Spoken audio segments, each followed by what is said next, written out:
أعوذ بالله من الشيطان الرجيم پناہ مانگتا ہوں میں اللہ کی شیطان مردود سے۔ بسم الله الرحمن الرحيم شروع اللہ کا نام لے کر جو بڑا مہربان نہایت رحم والا ہے۔ أعوذ بالله من الشيطان الرجيم بسم الله الرحمن الرحيم قل إن كنتم تحبون الله فاتبعوني يحببكم الله ويغفر لكم ذنوبكم والله غفور رحيم قل أطيعوا الله والرسول فإن تولوا فإن الله لا يحب الكافرين إن الله اصطفى آدم ونوحا وآل إبراهيم وآل عمران على العالمين ذرية بعضها من بعض والله سميع عليم إذ قالت امرأة عمران رب إني نذرت لك ما في بطني محررا فتقبل مني إنك أنت السميع العليم فلما وضعتها قالت رب إني وضعتها أنثى والله أعلم بما وضعت وليس الذكر كالأنثى وإني سميتها مريم وإني أعيذها بك وذريتها من الشيطان الرجيم صدق اللہ۔ قل آپ کہہ دیجئے ان کنتم اگر ہو تم تحبون اللہ محبت کرتے اللہ جل شانہ سے فاتبعونی پس تم میری پیروی کرو یحببکم اللہ محبت کریں گے تم سے اللہ تعالی ویغفر لکم اور بخش دیں گے تمہارے لیے ذنوبکم تمہارے گناہوں کو واللہ غفور الرحیم اور اللہ تعالی ہیں بخشنے والے مہربان۔ قل اطیعوا اللہ کہہ دیجئے کہنا مانو اللہ کا والرسول اور کہنا مانو رسول کا فَإِن تَوَلَّوْا پھر اگر تم منہ پھیرو اطاعت سے فَإِنَّ اللَّهَ تو بے شک اللہ تعالی لا يحب الکافرین نہیں محبت کرتے انکار کرنے والوں سے۔ ان اللہ اصطفیٰ بے شک اللہ نے چن لیا آدم حضرت آدم علیہ السلام کو ونوحا اور حضرت نوح علیہ السلام کو وآل ابراہیم اور حضرت ابراہیم کی اولاد کو وآل عمران اور حضرت عمران کی اولاد کو علی العالمین جہاں والوں پر ذریتم بعضها من بعض وہ اولاد تھے ایک دوسرے کی واللہ سمیع علیم اور اللہ تعالی سننے والے ہیں جاننے والے ہیں۔ اذ قالت امرأة عمران اور جب کہا عمران کی بیوی نے رب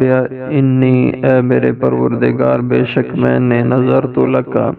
منت مانی تیرے نام کی ما فی بطنی اس کی جو کچھ میرے پیٹ میں ہے محررن وہ تیرے لیے آزاد ہو فتقبل منی پس قبول فرما تو یہ مجھ سے میری طرف سے انک انت السمیع العلیم بے شک تو ہے سننے والا جاننے والا۔ فلما وضعتها پھر جب اس نے جانا اسے ولادت ہوئی اس کی قالت ربی تو کہنے لگی ہے میرے پروردگار انی وضعتها انثى بے شک میں نے تو اسے جنم دیا لڑکی واللہ عالم اور اللہ خوب جانتے ہیں بما وضعت جو کچھ اس نے جنا ولیس الذکر کالانثی نہیں ہے لڑکا لڑکی کی طرح وانی سمیتها مریم اور بے شک میں نے اس کا نام مریم رکھا ہے وانی اعیذها بک اور بے شک میں اسے پناہ میں تیری پناہ میں دیتی ہوں وذریتہ اور اس کی اولاد کو من الشیطان الرجیم شیطان مردود سے۔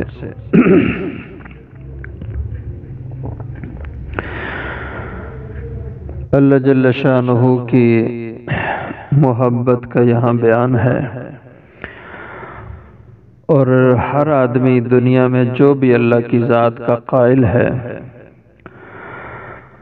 تو وہ اللہ کی محبت چاہتا ہے، اللہ کی رضا چاہتا ہے۔ کوئی جس بھی نظریے سے اللہ کو مانتا ہے تو وہ بھی اللہ کی محبت کا طالب ہے اور اس کی رضا کا طالب ہے۔ تو اللہ جل شانہ نے یہاں پہ یہ بتلایا ہے کہ میری محبت تمہیں کیسے ملے گی اور میری رضا یہ تمہیں کیسے حاصل ہو سکتی ہے۔ تو اس کا ضابطہ اللہ جل شانہ نے یہاں اس جگہ پہ ان آیات مبارکہ میں بیان فرمایا ہے، اور وہ ضابطہ یہ ہے کہ جو بھی شخص اللہ سے محبت چاہتا ہے کہ خدا کی محبت اس کو مل جائے اور اللہ کی رضا اس کو مل جائے اور یہ اعزاز مل جائے کہ خدا کا وہ محبوب ہو جائے، خدا اس کو چاہنے والے ہو جائیں، تو اس کا نسخہ اتباع رسالت ہے، حضور کی اتباع ہے، آپ کے سنت طریقہ کو اپنانا ہے۔ تو جو شخص بھی حضور کی اتباع کرے، حضور کی سنت پر چلے، اپنی منمانی نہ کرے، اپنی مرضی نہ چلائے کہ یہ بھی کر لو تو اچھا ہے، یہ بھی کر لو تو نیکی ہے، ثواب ہی کا کام ہے۔ بھائی ثواب کا کام وہ ہے جو حضور کی سنت کے مطابق ہے۔ حضور کی سنت سے ہٹ کے کتنا ہی خوش نما وہ عمل ہو، کتنا خوبصورت ہو، کتنا ہی دل کو بھانے والا ہو، دل کو اچھا لگنے والا ہو، لیکن جب حضور کی سنت نہیں ہے، حضور کی اتباع میں نہیں ہے، تو وہ عمل بیکار اور ضائع ہے۔ تو مسلمان کے لیے حضور آئیڈیل شخصیت ہیں، حضور کے عمل اور حضور کے قول اس کی اتباع یہ امتی کا حق ہے، اور حضور کی محبت کا معیار ہی حضور کی اتباع ہے۔ جو شخص جتنا حضور کی اتباع میں ہے یہ علامت ہے کہ اس کے دل میں حضور کی محبت ہے، اور اگر کوئی شخص حضور کی اتباع سے بھاگتا ہے اور بدعت پر چلتا ہے،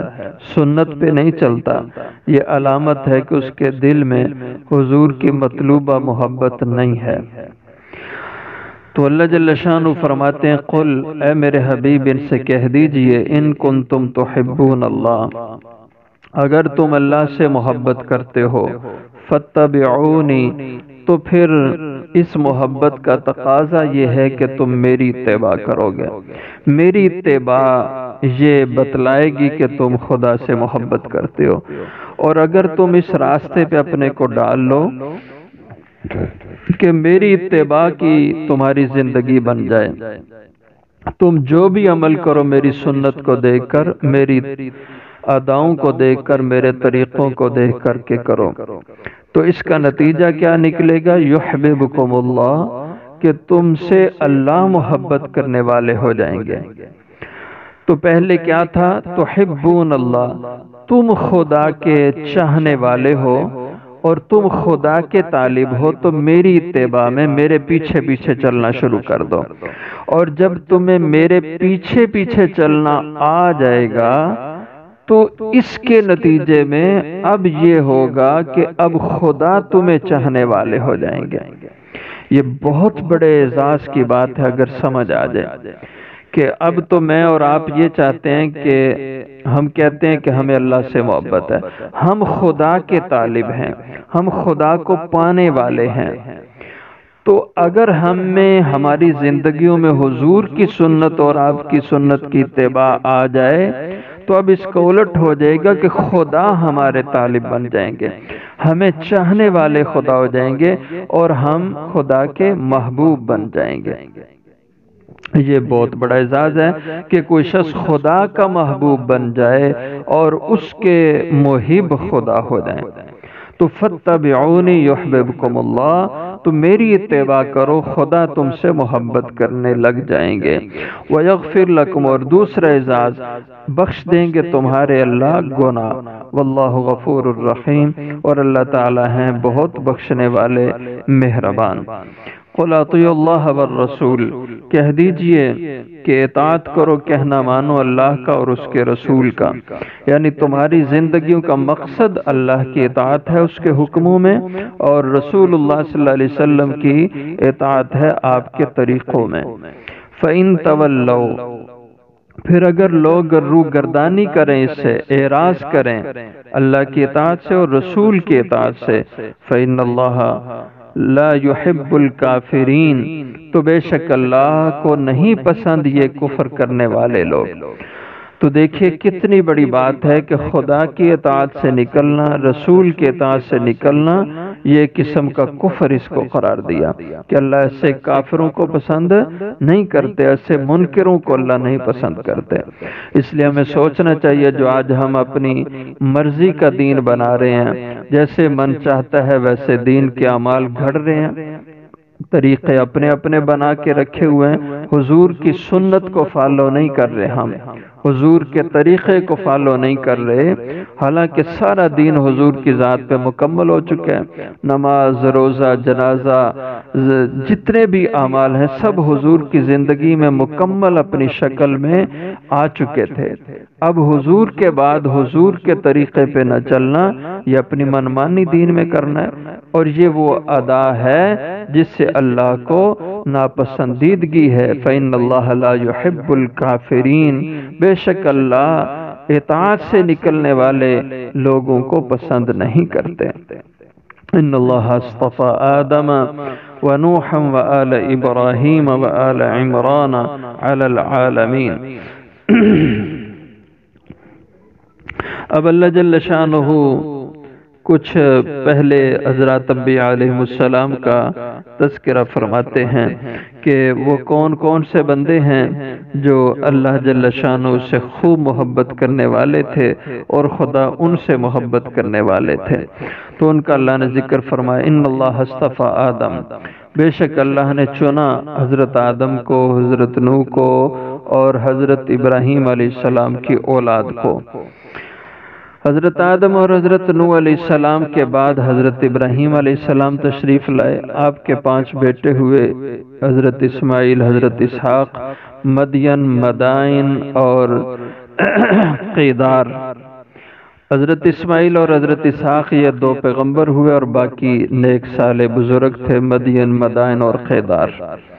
اور آگے ان کی نسل پھر چلی، اور اس آپ کی حضرت ابراہیم علیہ السلام کی اولاد سے پھر آگے بہت سی آپ کی نسل چلی، جن کو بعد میں بنی اسرائیل کہا گیا۔ یہود و نصارہ سب اور مسلمان سب حضرت ابراہیم علیہ السلام کی نسل سے ہیں۔ وآل ابراہیم، حضرت ابراہیم کی اولاد،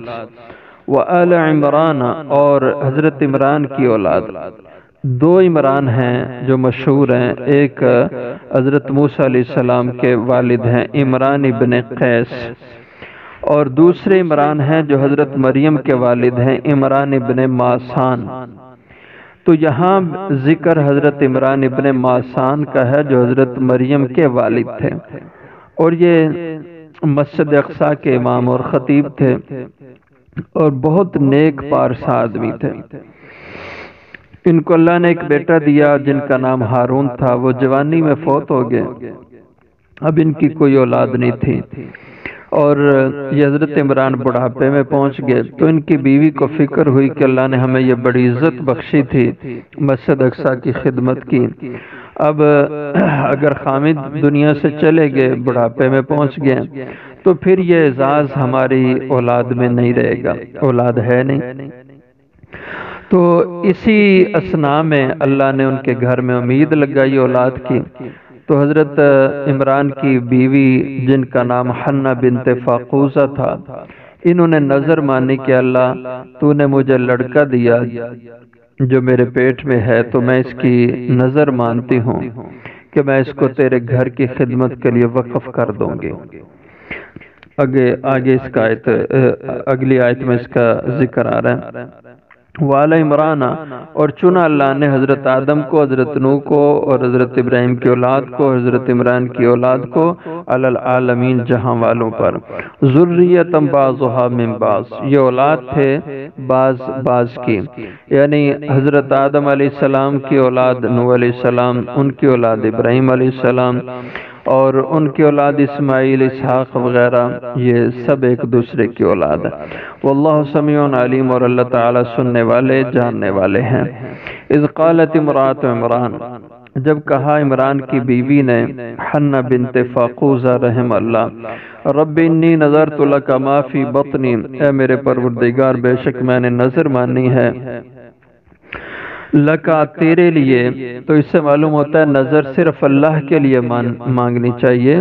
اور منت اللہ کے نام کی، چڑھاوا اللہ کے نام کا ہونا چاہیے، اس لیے کہ فقہ کی کتابوں میں لکھا ہے النظر عبادت، کہ نظر یہ بھی عبادت ہوتی ہے، اور عبادت اس کا فاتحہ میں اقرار کیا، ایاک نعبد و ایاک نستعین، اے اللہ ہم تیری ہی عبادت کریں گے، تیرے سوا کسی کی عبادت نہیں ہوگی۔ اس لیے علماء کہتے ہیں نظر، نیاز، منت، چڑھاوا یہ اللہ کے سوا کسی کے نام کا نہیں ہونا چاہیے۔ اس لیے حضرت عمران کی بیوی نے کہا رب انی نذرت لک، اے میرے پروردگار بے شک میں نے تیرے نام کی نظر مانی، ما فی بطنی، وہ جو میرے پیٹ میں ہے، لڑکا، محررن، کہ اس کو میں تیرے نام پر آزاد کر دوں گی، وقف کر دوں گی۔ فتقبل منی، اللہ تو میری طرف سے اس نذرانے کو قبول فرما، انک انت السمیع العلیم، بے شک تو ہے سننے والا جاننے والا۔ فلما وضعتھا، پھر جب اس نے اس کو جنا، یعنی اس حنہ بنت فاقوزہ امرات عمران کے ہاں ولادت ہوئی، ڈلیوری ہوئی، تو ولادت پر جو بچہ ہوا وہ لڑکی تھی۔ فلما وضعتھا، پھر جب جنا اسے جو اس کے پیٹ میں تھا، قالت رب انی وضعتھا انثی، تو اب ایک قسم کی پریشانی ہوئی، ذہن بنایا ہوا تھا کہ لڑکا پیدا ہوگا، اور لڑکا پھر مسجد اقصیٰ کا خدمت گزار بنے گا۔ اب جو لڑکی ہوئی تو پریشان ہو گئی، کہنے لگی رب انی وضعتھا انثی، اے میرے پروردگار بے شک میں نے تو اسے جانا کہ لڑکی ہے، یہ میں نے سوچا تھا کہ لڑکا ہوگا، یہ لڑکی ہے۔ واللہ عالم بما وضعت، اور اللہ خوب جانتے تھے جو کچھ اس نے جنا، یعنی اللہ کے علم میں تھا کہ لڑکے سے بہترین کے لیے لڑکی ہے۔ اور آگے فرمایا وَلَيْسَ الذَّكَرُ كَالْأُنثىٰ، اور نہیں لڑکا لڑکی کی طرح، یعنی جو شان، جو مقام اس لڑکی کا ہونا تھا، یہ اگر لڑکا ان کے ہاں پیدا ہوتا تو اس کا یہ مقام نہ بنتا، اور جو عزت اللہ نے اس لڑکی کو دینی تھی وہ اس لڑکے کی نہ بنتی۔ ایک مطلب یہ کہ لڑکا شان میں اس لڑکی کے برابر نہیں ہو سکتا، اور دوسرے معنی کہ اور نہیں لڑکا ہوتا لڑکی کی طرح، جیسے لڑکا بغیر حجاب اور پردے کے گھوم پھرتا ہے، اور عمومی خدمات لڑکا سر انجام دیتا ہے، تو لڑکی بغیر حجاب اور پردے کے تو نہیں باہر گھوم پھر سکتی، اور عمومی خدمت کے کام کاج، زمیندارہ، تجارت یہ لڑکی تو نہیں کرتی، تو اس لیے فرمایا لڑکا لڑکی کی طرح نہیں ہوتا۔ تو یہ لڑکی ہوئی تو اس کا نام انہوں نے رکھا مریم، اور مریم کے معنی لکھے ہیں کہ عابدہ، یعنی عبادت گزار، یہ عبرانی زبان کا لفظ ہے، عبادت گزار کے معنی ہوتے ہیں۔ اب جو لڑکی پیدا ہوئی تو پریشان ہوئی اس کا کیا بنے گا، تو اللہ تعالیٰ نے فرمایا کہ یہی ہمیں قبول ہے،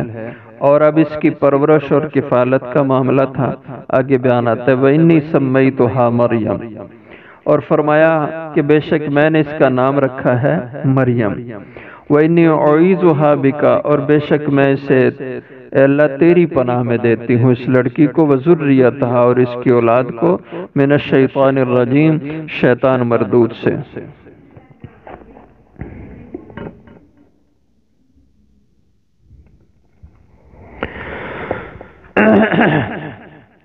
اور فرمایا کہ